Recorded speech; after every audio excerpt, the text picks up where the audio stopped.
السلام علیکم ورحمۃ اللہ وبرکاتہ۔ بسم اللہ الرحمن الرحیم۔ عن ابی ہریرہ رضی اللہ تعالی عنہ قال قال رسول اللہ صلی اللہ علیہ وسلم ما نقصت صدقۃ من مال وما زاد اللہ عبدا بعفو الا عزا وما تواضع احد للہ الا رفعہ اللہ، رواہ مسلم۔ محترم حضرات، رفعت و سربلندی دنیا اور آخرت میں مقام و مرتبہ اور سعادت حاصل کرنے کے لیے کتاب و سنت میں بہت سارے اسباب بیان کیے گئے ہیں۔ ان میں سے دو سبب، ایک قرآن مجید سے مضبوط تعلق قائم کرنا اور دوسرے ایمان کامل، اپنے ایمان کو مضبوط کرنا، آپ کے سامنے بیان کیے گئے۔ آج کے درس میں تیسرا سبب ذکر کیا جائے گا اور وہ ہے تواضع اور خاکساری۔ تواضع اور خاکساری اختیار کرنے سے اللہ رب العالمین بندے کے مقام و مرتبے کو دنیا اور آخرت دونوں جگہ بلند کرتا ہے۔ صحیح مسلم کی جو حدیث میں نے آپ کے سامنے پیش کی ہے، اس حدیث میں ابو ہریرہ رضی اللہ تعالیٰ عنہ بیان کرتے ہیں کہ رسول اللہ صلی اللہ علیہ وسلم نے فرمایا، صدقہ اور خیرات مال کو کم نہیں کرتا۔ جب بندہ صدقہ کرتا ہے تو صدقہ مال میں کمی نہیں کرتا۔ بظاہر صدقہ اور خیرات کرنے سے مال میں کمی نظر آتا ہے، لیکن اللہ رب العالمین اس صدقے کی وجہ سے اس کے بقیہ مال میں خوب خیر و برکت دیتا ہے، اور اس صدقے کا بہترین بدلہ، اس کا ثواب اللہ تعالیٰ آخرت میں کئی گنا بڑھا کر کے دیتا ہے۔ تو اس لیے آپ صلی اللہ علیہ وسلم نے کہا کہ صدقہ مال میں کمی نہیں کرتا۔ اس کے بعد کہا، کسی کو معاف کر دینے سے اللہ تعالیٰ عزت میں اور اضافہ کرتا ہے۔ بظاہر سماج میں لوگ یہ سمجھتے ہیں کہ کسی کو معاف کرنے سے عزت گھٹ جاتی ہے، حالانکہ معاف کرنے سے اللہ کی نظر میں اس کی عزت بڑھ جاتی ہے۔ اس کے بعد آپ صلی اللہ علیہ وسلم نے کہا، وَمَا تَوَاضَعَ أَحَدٌ لِلَّهِ إِلَّا رَفَعَهُ اللَّهُ، جو اللہ کے لیے تواضع اور خاکساری اختیار کرتا ہے تو اللہ تعالیٰ اس کے مقام کو بلند کر دیتا ہے۔ امام نووی رحمہ اللہ اس کی شرح میں لکھتے ہیں، رفعہ اللہ فی الدنیا والآخرہ، اللہ تعالیٰ اس کے مقام و مرتبے کو دنیا اور آخرت دونوں جگہ بلند کر دیتا ہے۔ تواضع اور خاکساری کیا ہے؟ ایک انسان کے پاس محاسن ہیں، خوبیاں ہیں، کمالات ہیں، اس کے پاس علم و ہنر ہے، مال و دولت ہے، عہدہ اور منصب ہے، بہت ساری خوبیوں کا مالک ہے، پھر بھی وہ اپنے آپ کو، اپنی بڑائی ظاہر نہیں کرتا، اپنے آپ کو سب سے بہتر نہیں سمجھتا ہے۔ اپنی بات چیت میں، لوگوں کے ساتھ سلوک اور برتاؤ کرنے میں، چال ڈھال میں، لباس و پوشاک میں کہیں بھی فخر، تکبر، گھمنڈ نظر نہیں آتا، بلکہ ساری خوبیاں ہونے کے باوجود، بہت سارے کمالات اس کے اندر پائے جانے کے باوجود، آدمی کے اندر حد درجہ خاکساری، سادگی، ملنساری، عاجزی پائی جاتی ہے۔ اسے تواضع اور خاکساری کہتے ہیں کہ آدمی کے اندر خوبیاں ہیں، بہت سارے کمالات ہیں، لیکن پھر بھی آدمی کے اندر کوئی بڑکپن نہیں۔ یہ صفت اگر کسی بندے کے اندر ہے تو یہ بہت قابل تعریف صفت ہے۔ دنیا والے بھی اس کو پسندیدگی کی نظر سے دیکھتے ہیں، اپنے قریب بٹھاتے ہیں، لوگوں کے دلوں میں بھی محبت پائی جاتی ہے۔ ایسے انسان سے لوگ قریب ہوتے ہیں جس کے اندر سادگی ہو، ملنساری ہو، عاجزی ہو، خاکساری ہو، تو لوگ بھی اسے اپنے قریب رکھتے ہیں، لوگوں کے دلوں میں اس کی محبت رہتی ہے، اور اللہ رب العالمین کے پاس بھی اس کا مقام بہت بلند رہتا ہے۔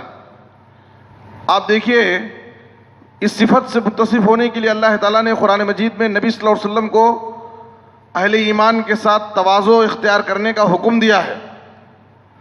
سورہ ہجر کی آیت نمبر 80 پر 8 میں اللہ نے کہا وَاخْفِضْ جَنَاحَكَ لِلْمُؤْمِنِينَ، اے نبی صلی اللہ علیہ وسلم آپ مومنوں کے لیے اپنے بازو کو جھکائے رکھیے۔ بازو کو جھکائے رکھنے کا مطلب یہ ہے کہ آپ مومنوں کے لیے نرمی اور محبت کے ساتھ پیش آئیے۔ اور حدیث کے اندر ہے صحیح مسلم میں کہ نبی صلی اللہ علیہ وسلم نے کہا ان اللہ اوحى الی ان تواضعوا حتى لا يفخر احد على احد ولا يبغي احد على احد۔ نبی صلی اللہ علیہ وسلم کہتے ہیں کہ اللہ تعالیٰ نے میری طرف وحی کی، اس بات کی کہ تم تواضع اور خاکساری اختیار کرو، اپنے اندر عاجزی پیدا کرو، بڑائی مت ظاہر کرو، کوئی کسی پر فخر نہ کرے اور کوئی کسی پر زیادتی نہ کرے۔ آپ دیکھیے کہ اللہ تعالیٰ نے نبی صلی اللہ علیہ وسلم کو حکم دیا تواضع کا، قرآن میں بھی اور حدیث میں بھی۔ آپ صلی اللہ علیہ وسلم کی سیرت کا اگر ہم جائزہ لیں تو آپ صلی اللہ علیہ وسلم کی سیرت طیبہ تواضع اور خاکساری کا مجسمہ نظر آتی ہے۔ جگہ جگہ آپ صلی اللہ علیہ وسلم کی زندگی میں ہم کو تواضع کی اعلیٰ مثالیں ملتی ہیں۔ نبی صلی اللہ علیہ وسلم اگر گھر میں ہیں تو گھر میں گھر والوں کے ساتھ آپ صلی اللہ علیہ وسلم کی تواضع اور خاکساری۔ گھر میں آپ صلی اللہ علیہ وسلم ہوتے تو حدیث میں ہے کہ ایک عام آدمی گھر میں رہ کر کے جو کام کاج کرتا ہے وہ سارے کام نبی صلی اللہ علیہ وسلم گھر میں کرتے تھے، گھر والوں کا ہاتھ بٹاتے تھے، اپنے کپڑے پھٹ گئے تو سی لیتے تھے، جوتے اگر پھٹ گئے تو اسے سی لیتے تھے۔ وہ سارے کام نبی صلی اللہ علیہ وسلم گھر میں رہ کر کرتے تھے جو ایک عام آدمی اپنے گھر میں کرتا ہے۔ یہ آپ صلی اللہ علیہ وسلم کی تواضع اور خاکساری گھر میں گھر والوں کے ساتھ ہوتی تھی۔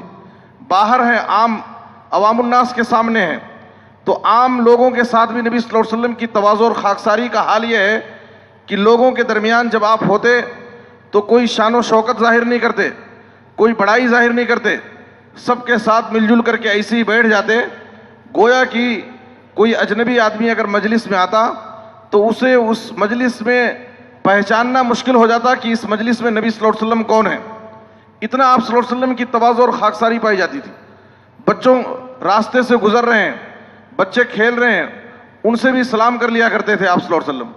خادموں اور غلاموں کے ساتھ آپ کی تواضع اور خاکساری یہ ہے کہ مدینہ کی لوڈیوں میں سے کوئی لوڈی، کوئی بچی آتی، آپ کی انگلی پکڑتی اور آپ کو اپنے ساتھ بلا لے جاتی تھی کسی کام کے لیے، اور نبی صلی اللہ علیہ وسلم خوشی بخوشی اس بچی کے ساتھ، اس لوڈی کے ساتھ چلے جاتے تھے۔ بسا اوقات چھوٹے بچوں کو تحنیک کے لیے آپ کی خدمت میں لوگ اپنے بچوں کو لاتے تھے، آپ کے گود میں پیش کرتے دعا کے لیے۔ بچہ آپ کے گود میں پیشاب کر دیتا، ماں پریشان ہو جاتی، لیکن نبی صلی اللہ علیہ وسلم کچھ بھی پریشان نہیں ہوتے۔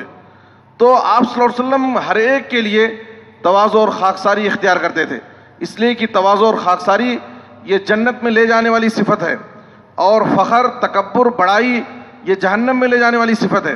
صحیح بخاری کی ایک حدیث میں آپ صلی اللہ علیہ وسلم نے کہا الا اخبرکم باہل الجنہ کل ضعیف متضعف لو اقسم علی اللہ لابرہ الا اخبرکم باہل النار کل عتل جواز مستکبر۔ اے لوگو، کیا میں تمہیں جنتیوں کے بارے میں نہ بتاؤں؟ جنتی کون ہیں؟ جو متواضع ہوں گے، خاکسار ہوں گے، ان کی خاکساری اور ان کی سادگی کو لوگ دیکھ کر کے انہیں کمزور سمجھتے ہیں، حالانکہ ان کا مقام اللہ کے پاس اتنا بلند ہوتا ہے کہ اگر وہ اللہ پر بھروسہ کر کے قسم کھا لیں تو اللہ ان کی قسموں کی لاج رکھ لیتا ہے۔ آپ صلی اللہ علیہ وسلم نے کہا کیا میں تمہیں جہنمیوں کے بارے میں نہ بتاؤں؟ جہنم میں جانے والے کون لوگ ہوں گے؟ کل عتل جواز مستکبر، سرکش، بخیل اور مغرور انسان، گھمنڈی انسان۔ تو اس لیے ہمیں چاہیے کہ ہم اپنی زندگی میں لوگوں کے ساتھ، ہم کہیں بھی رہیں، ہمارے اندر کتنی بھی خوبیاں ہوں، ہم تواضع اور خاکساری پیدا کریں، اپنے معاملات میں لوگوں کے ساتھ سلوک اور برتاؤ میں خاکساری ظاہر کریں، اور اپنی طرز زندگی میں کہیں بھی فخر، تکبر ظاہر نہ ہونے دیں، اس لیے کہ تواضع اور خاکساری یہ محبوب صفت ہے دنیا والوں کی نظر میں بھی اور اللہ کی نظر میں بھی، اور فخر، تکبر اور بڑائی یہ مذموم صفت ہے، دنیا والوں کی نظر میں بھی آپ دور ہو جائیں گے اور آخرت میں اللہ کی نظر میں بھی آپ دور ہو جائیں گے۔